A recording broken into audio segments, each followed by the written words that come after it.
hukum Anda adalah korban politik ya. Nah, faktanya pengadilan sampai pengadilan tingkat rendahan sampai pengadilan tingkat tinggi Mahkamah Agung di PK-nya pun mengatakan bahwa Anda tetap bersalah. Jadi selalu ada pendapat bahwa ya Anda ngeles aja Anda bersalah kok, ini masalah Anda sebagai pengusaha. Coba masyarakat sekarang kita buka perspektif masyarakat terhadap kasus Antasari.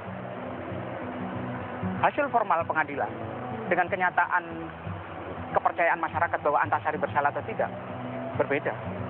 Bahkan KY juga mengatakan itu seperti itu loh hasilnya. Susno, apakah Susno akan masuk penjara kalau dia tidak mengungkapkan kasus Gayus? Apakah saya juga akan masuk penjara kalau saya tidak mengungkapkan kasus Senturi? Formal mereka diputus bersalah. Formal ya, saya bertanggung jawab, saya diputuskan itu dan saya menghormati lembaga hukum, saya menjalani hukuman dan saya itu. Tapi Anda masih tetap menyimpan kecurigaan bahwa ini adalah permainan. Iya. Publik harus diingatkan tentang itu. Dan ini bukan masalah dendam atau apa. Ini adalah usaha kita, anak-anak muda kita. Ke depan ini harus diperbaiki. Generasi muda ini harus membangun ini. Memperbaiki apa yang generasi tua wariskan ini.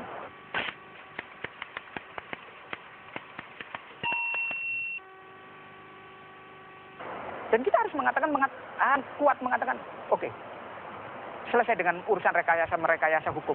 Oke, Anda bisa lantang nih ngomong kayak gini. Tapi waktu ketangkep salah satu wartawan di sebuah mall, Anda kabur katanya. Saya bukan kabur. Jadi gimana ceritanya? Tadi kita kan udah cerita ya. Saya saya real di BAP, saya di BAP sama Kanwil. Saya mengatakan, dia tidak pernah memperkenalkan diri sebagai wartawan. Datang tiba-tiba ketika saya ke sebuah tempat itu, dia langsung menunjukkan muka BB-nya ke depan saya. Siapa yang tidak bereaksi seperti itu ketika kita masih, dan saya ketemu istri dan anak-anak saya itu dalam kapasitas yang Anda pikirkan siapa orang ini? Ya, saya cuma berpikir ini apa maksudnya, siapa dan apa maksudnya. Anda merasa terganggu atau terancam? Kalau saya merasa terganggu. Atau karena khawatir Anda ketahuan? Tidak, kalau kekhawatiran, karena apa? Di tempat saya asimilasi banyak orang yang tahu. Saya ketemu banyak orang. Dan waktu itu memang resmi sudah asimilasi? Asimilasi resmi, sah. Itu. Dan itu asimilasi sudah berjalan hampir 1 bulan. Anda minta asimilasi itu? Karena kan agak nggak wajar ya kalau misalnya penahanannya kan relatif, ya cuma 14 bulan kan asimilasi itu, harus pakai asimilasi. Asimilasi itu kan hak. Ya betul. Kita bisa itu. Harus Anda perjuangkan itu. Ada perjuangkan. Dan saya memperoleh proses asimilasi itu tidak mudah. Saya membutuhkan 1 bulan lebih. Sementara kalau asimilasi saya itu kan setengah masa hukuman. Setengah masa hukuman saya 2 tahun itu harusnya April. Saya mengajukannya pada bulan Mei. Disetujui pada bulan Juni. Bayangkan. Apa sih alasannya mau asimilasi? Ya, karena ada yang meminta saya untuk program asimilasi. Orang yang di tempat Anda bekerja itu? Iya. Ada kerjasama dengan pihak ketiga. Teknis itu pihak lapas yang lebih tahu. Itu. Nah, ketika itu terjadi, Anda kabur itu? Saya tidak merasa tidak kabur. Media mengatakan bahwa Anda kabur dan kemudian dikejar-kejar. Nih kok bisa kabur? Saya enggak. Ini Gayus kedua nih, bilang gitu. Itu terminologi yang sangat yang insinuatif.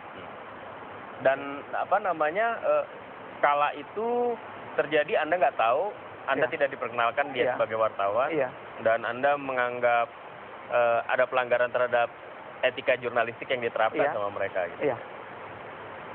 Bagaimana keluarga waktu itu menanggapi? Biasa saja. Bagaimana keluarga menanggapi ketika Anda masuk di kasus Senturi? Begini, sarapan saya terakhir dengan anak-anak saya, itu saya mengatakan, segala kemungkinan saya kasih tahu, akan menghadapi masalah seperti ini. Dan saya bersyukurnya, saya ini bukan bersyukur dalam tanda petik, ketika saya menginisiasi Senturi di bulan Oktober, saya dilantik anggota DPR bulan Oktober, menginisiasi sekitar Oktober akhir, November itu rumah saya udah mulai diteror. Oh ya? Iya. Rumah saya. Anda nggak berlebihan ya? Enggak. Oke. Terornya seperti apa? 3 kali telepon. Telepon itu ke rumah itu 3 kali. Ketika anak-anak saya mau berangkat sekolah. Setiap hari? Setiap hari. Setiap hari 3 kali telepon? Setiap hari. Ketika mereka pulang sekolah, setengah hari, dan ketika saat mereka belajar. Apa isinya? Kata-kata kotor. Oh ya? Iya. Kata-kata porno, Gitu. Akhirnya mereka jadi ini, gitu. Ah, Ketika Anda sarapan terakhir dengan anak-anak itu saya mengatakan tidak ada perlu ditakutkan. Saya yakinkan semuanya akan berjalan baik-baik aja kalau kita menjalani dengan sabar. Dan saya yakinkan kepada mereka, orang-orang besar itu lahir dari penjara.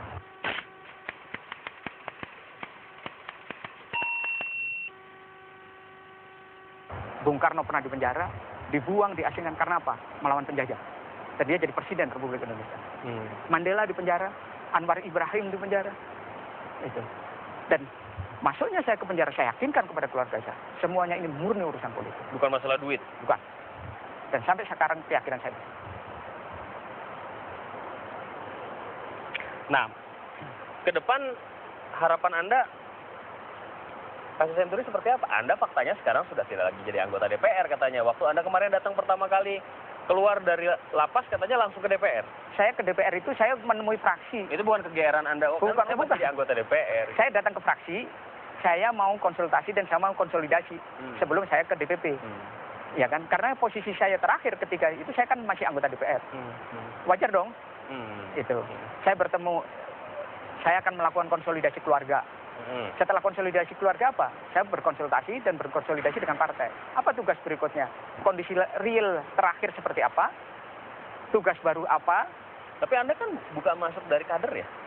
Di PKS itu Anda kan masuk lewat jalur profesional, istilahnya begitu. Iya.